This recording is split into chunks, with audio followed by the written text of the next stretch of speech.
जैसा कि आप जानते हैं कि केरल राज्य का नाम अब केरलम होने जा रहा है। सरकार ने इसकी अनुमति दे दी है। नाम परिवर्तन के पीछे वैसे तो कई सारे राजनीतिक, सांस्कृतिक, सामाजिक और भौगोलिक कारण होते हैं, किंतु क्या आप ये जानते हैं कि हमारे देश में किसी भी राज्य का नाम परिवर्तन कैसे होता है? इस संदर्भ में भारतीय संविधान के भाग 1 अनुच्छेद 3 में इसकी प्रक्रिया का वर्णन किया गया है। किसी भी राज्य का नाम परिवर्तन करने संबंधी विधेयक राष्ट्रपति की सिफारिश से ही संसद में प्रस्तुत किया जाता है, किंतु संसद में प्रस्तुत करने से पूर्व राष्ट्रपति ऐसे विधेयक को विधानसभा के पास परामर्श या राय के लिए भेजता है और एक निश्चित समयावधि देता है। निश्चित समयावधि में विधानसभा जो भी परामर्श राष्ट्रपति को देती है, राष्ट्रपति ऐसे परामर्श को मानने के लिए बाध्य नहीं है। मतलब विधानसभा हाँ भी कह सकती है और ना भी कह सकती है, किंतु कोई भी परामर्श को राष्ट्रपति जो है मानने के लिए बाध्य नहीं है। और यदि राष्ट्रपति ऐसे प्रस्ताव को संसद में रखता है और संसद में साधारण बहुमत से, यानी दोनों सदनों लोकसभा और राज्यसभा में साधारण बहुमत से पारित हो जाता है, तो राष्ट्रपति ऐसे नए राज्य के नाम परिवर्तन संबंधी अधिसूचना को जारी कर देता है। आप ध्यान देंगे यहाँ पर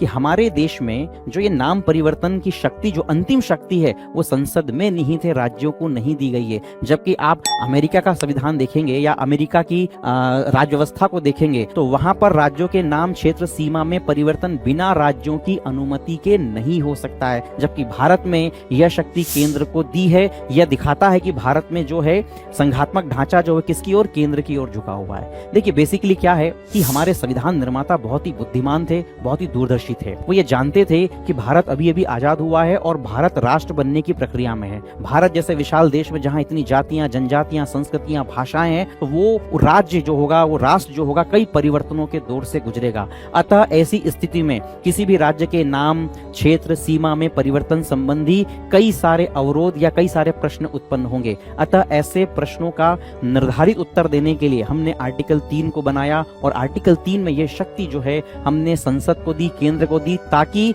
राज्य इस आधार पर कोई क्षेत्रवाद या क्षेत्रवादी राजनीति न कर सके। ये शक्ति संसद को देने का उद्देश्य ही है कि हम राष्ट्र की एकता और अखंडता को बनाए रखना चाहते हैं। तो प्रीलिम्स में कभी कभी यहाँ से प्रश्न आता है। सबसे पहला प्रश्न कि किसी भी राज्य के नाम, क्षेत्र, सीमा में परिवर्तन करने संबंधी अंतिम शक्ति किसमें होती है? ए राष्ट्रपति, बी संसद, सी विधानसभा, डी सर्वोच्च न्यायालय। तो ये सिंपल सा प्रश्न आता है। कभी कभी ये भी प्रश्न पूछ सकता है कि जो राज्य का नाम परिवर्तन संबंधी विधेयक है वो संसद में किस बहुमत से पारित होता है? साधारण बहुमत, पूर्ण बहुमत, विशेष बहुमत या 2/3 बहुमत? इस तरह का प्रश्न भी हो सकता है। यहाँ पर ध्यान देने योग्य बात यह है कि अनुच्छेद 3 के तहत जब भी राज्य के नाम परिवर्तन संबंधी विधेयक को संसद में रखा जाता है तो यह संविधान संशोधन तो माना जाता है, किंतु 368 के तहत यह संविधान संशोधन नहीं माना जाता, अर्थात ये साधारण बहुमत से पास होता है।